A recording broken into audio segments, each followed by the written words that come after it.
Joy and Reid got into it today with H.A. Goodman. Let me tell you a little bit about Joy and Reid. I really like and respect, I liked past tense and respected her work past tense. I just don't really like the game that she's playing at this point.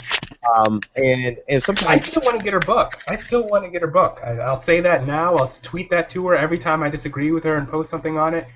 I was like, when I finally have money, I'm going to still get your book, and I love watching you on MSNBC, but I don't get what you're doing right now. yeah, no, I don't. I'm not gonna buy her book, and I'm not gonna watch her on MSNBC because. But you're a good man. I'm petty like that, right? That's just me. I'm petty. But the problem, I mean, I think we all know what the problem is. So let's just go directly into it. Joy and Reid, and oh my goodness, Miss No, we have to get that video, that audio from Sirius. We got to get that conversation that you had with her. Yeah, I'm working on it. Okay, tell me where it is, and I'll do my best to help you get it. Because I'll give you. Yeah, I'll send it to you, or I'll give you the link or whatever.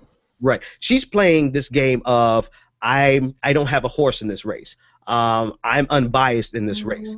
Yet her entire online presence and a lot of her TV appearances has been anti-Bernie Sanders. And let's just put this out here, right? The fundamental truth is this. None of us are. Please stop insulting our intelligence. We know the game. You don't have to endorse Hillary. All you have to do is attack Bernie Sanders, and you get the same exact result. And so this whole game of, oh, I don't have a horse in this race. Oh, come on. Scram with that. That's your favorite word, scram. All right, so that's the backdrop. So Joy Ann Reid got into it with H.A. Goodman, and let me just share my screen so you can see it for yourself, so you just realize that that I'm not just talking here. So she gets into it with H.A. Goodman because H.A. Goodman writes this article about Bernie Sanders has earned his success. Hillary Clinton embodies white privilege. Now, there's a lot of things that H.A. Goodman writes that I'm like, come on, H.A. But, you know, he writes it and he makes his argument, and you can either agree with it or disagree with it. But Joy Ann jumps in there. He tweets it to her, and she jumps in there and says, you know, has a conversation. What does this even mean? He starts explaining it. And what ends up happening is the important part. What ends up happening is that Joy Ann Reid becomes an apologist for Hillary Clinton against the argument that she benefited from white privilege. And the entire thread became inundated with a bunch of white people who were arguing against Hillary Clinton benefiting from white privilege. And I couldn't believe my eyes or my ears as I was reading these tweets as she took this position of, here's the first one, whatever you think of Hillary Clinton, she has very much earned her way, law school, Children's Defense Fund, etc., etc., etc. Do you realize the level of scrutiny this one person, on this one person is unprecedented? We in the media all but root through her trash. And I'm like, at what point did black folks start absolving white people of privilege when that is the entire conversation of the last 2 years? White privilege this, white privilege that. Do we only throw white privilege around against people we don't like and then we take it off the table? Because the truth of the matter is, no matter what Hillary Clinton has accomplished, it has been affected and helped sufficiently by white privilege. And how in the world can you lay white privilege at the feet of Bernie Sanders, who does not have economic privilege like Hillary Clinton has economic privilege, and then absolve Hillary Clinton, not even absolve her, but defend her against the claims and the thing is, though, with this, I didn't know this happened, but Hillary Clinton has admitted that she has benefited greatly from white privilege. She did it in the Fusion debate, the Black and Brown Forum. Yes, she did. Yes, she did. Exactly. And she gave that awful answer. Yes. Yeah. And she talked about all the different benefits she had and tried, because they asked, she didn't want to directly say that she's been a complete benefactor, but she did admit that, I have $100 million. Yeah, there have been times where I've benefited from white privilege. It's very hard for any white person who's a multi-millionaire in any circumstance to not say they haven't benefited from white privilege. And for Joy Ann Reid to really go farther than Hillary Clinton herself in absolving this multi-million-dollar couple of white privilege is a little bit silly. While simultaneously laying it at the feet of Bernie Sanders. I can't believe But that's what they do. But that's what they do, right? And Like Bernie we admitted his sick. white privilege too, even in the civil rights movement, Right. the white privilege that he had compared to other people Exactly. in the But we're movement. not going to demonstrate male privilege here, Solomon. You cut off a no. Oh, sorry. Go ahead. It's okay. But that's that whole, again, I love quoting Malcolm X right now tonight. We sick, boss. We hungry. Like, we'll go harder than hard, for whoever they serving. I mean, her white privilege answer was abysmal at the Brown and Black Forum that was aired on Fusion last month. But she acknowledged that she did have privilege, because she had a healthy, happy family, and that's privilege, I guess. But the issue about law school, Children's Defense Fund, let's kick it. Let's be clear, okay? Mm-hmm.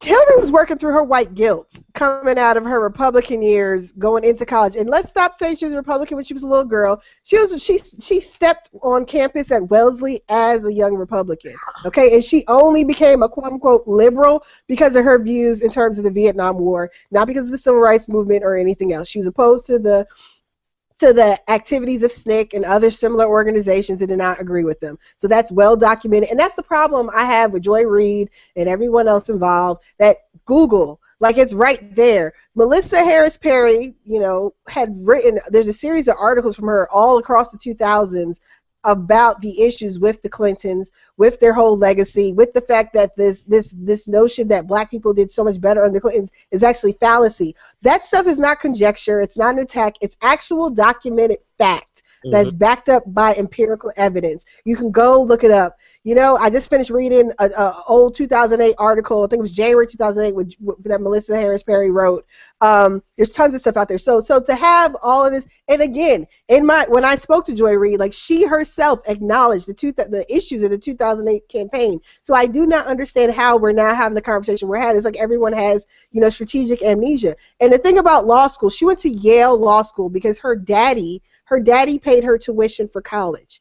Okay? She was able to go to Yale Law School, and then she went and did a public interest job after law school for a year. What did she do after her 1 year at the Children's Defense Fund? Because I can ask my friends, all of us who are lawyers, I don't know how many of us, now we're all like 7 to 10 years out or whatever, I don't know how many of us still talk about our internship, as our source of experience. That is white privilege. The fact that she is trying to get a position for the highest position in the land on the basis of what she did as a student who likely had a supervisor in other direction or whatever, and she did 1 year postgraduate with the Children's Defense Fund. The fact that all the experience this woman has, that is what she's talking about, that is what we're letting her claim credit for in this high position, that is white privilege. Because no black woman, I can't even get a job talking about the 2 years I spent working for the city of Columbus doing development work. You know what I'm saying? Because that was an internship. That wasn't professional experience. There are different rules and standards for black professionals and white professionals, and we need to stop acting like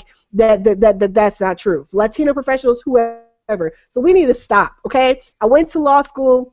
Like, come on now. You can't even get a job right now in America as a lawyer talking about your pre-graduate experience. Everybody wants to know about postgraduate experience only. And that little 1 year, like, if she was going for a job today, Hillary Clinton wouldn't get a damn legal job talking about her 1 year at the Children's Defense Fund. Like, it's not even okay. And Marion Edelman Wright today, like in contemporary 21st century, has said that the Clintons are not friends in politics. Like, everything that Hillary Clinton did in the 90s as First Lady, her advocacy for welfare reform, et cetera, like, flies in the face of her supposedly earlier work that she did in terms of juvenile work. How do you claim your work working with juveniles and then you turn around and enforce, excessive penalties and try to treat juveniles as adults and super predators, et cetera, et cetera? Like, that's just ridiculous. That is privilege. And then furthermore, how are you caught lying? How are you called a liar by your supervisor attorney while you're investigating,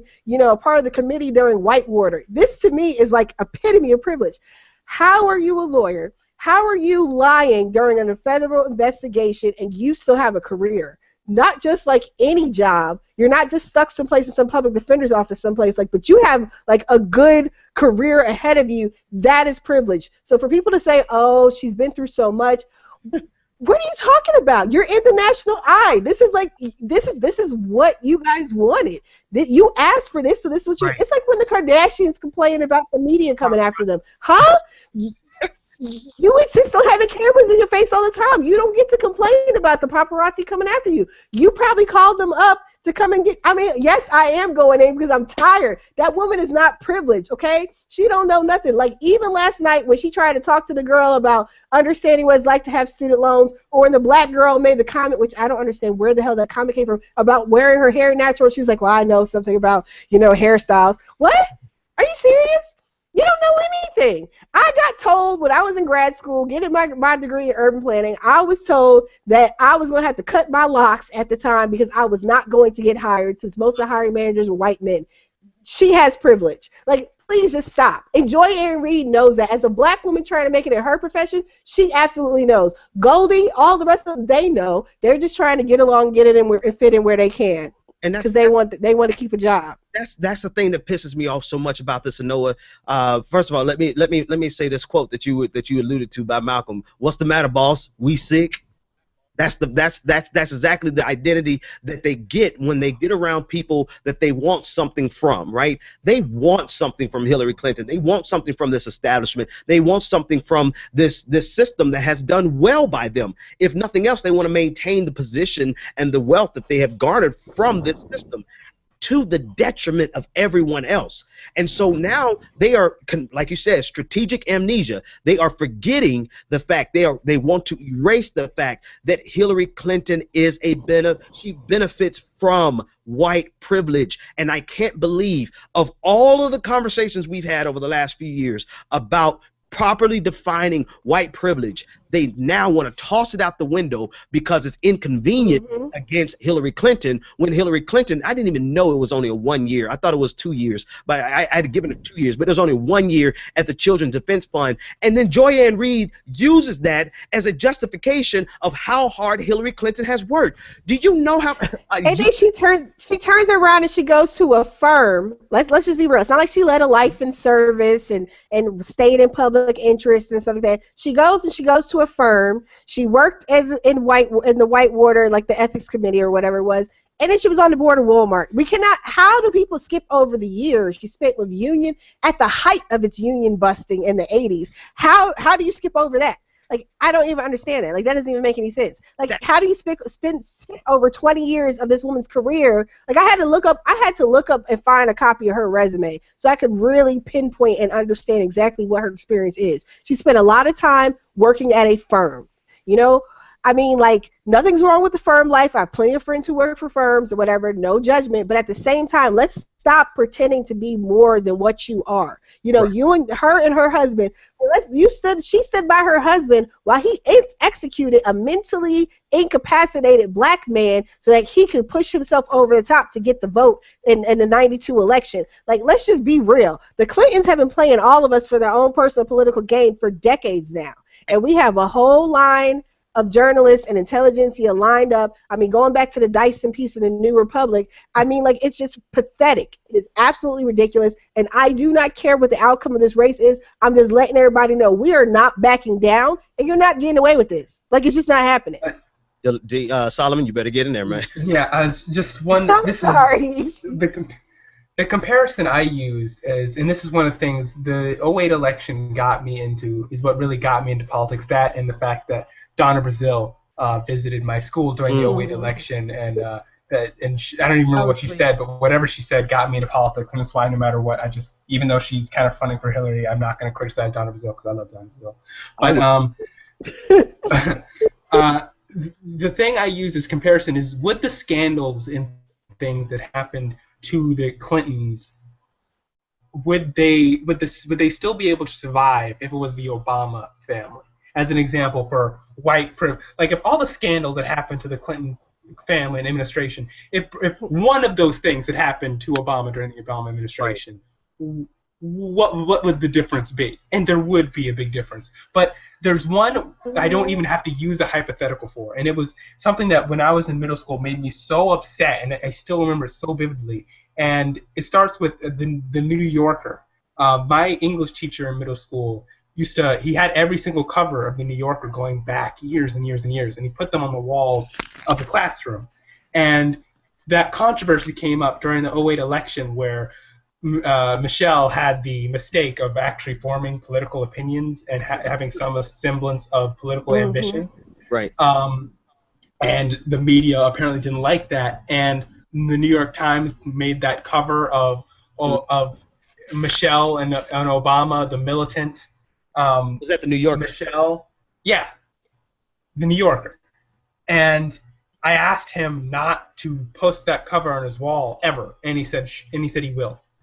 He would never put that cover up, and didn't put any New Yorker covers up for a while. And that makes me so mad in hindsight is that the Obama administration, the campaign at that time, saddled Michelle permanently after that happened. Said she can't talk about politics. She was basically sidelined into it's a good cause, but childhood obesity was like the only thing she could talk about. That was telling kids to do push-ups and eat their vegetables was Michelle's mission. She knew she was his mentor in college. You know she had political ambitions. She never got the opportunity Clinton got to be the driving force in policy changes in the Obama White House like she got to be. There's almost no chance that she will have the capacity to make a career for herself where she gets to run for president in the next 2 terms from now. That whole opportunity, Michelle never is going to get that Hillary Clinton was just assured of just walking in to the White House that she immediately was going deep into policy advocacy. Let me one up this because this has been on my mind, and I know I might need you to cover me on this one. I might need you to cover me on this one.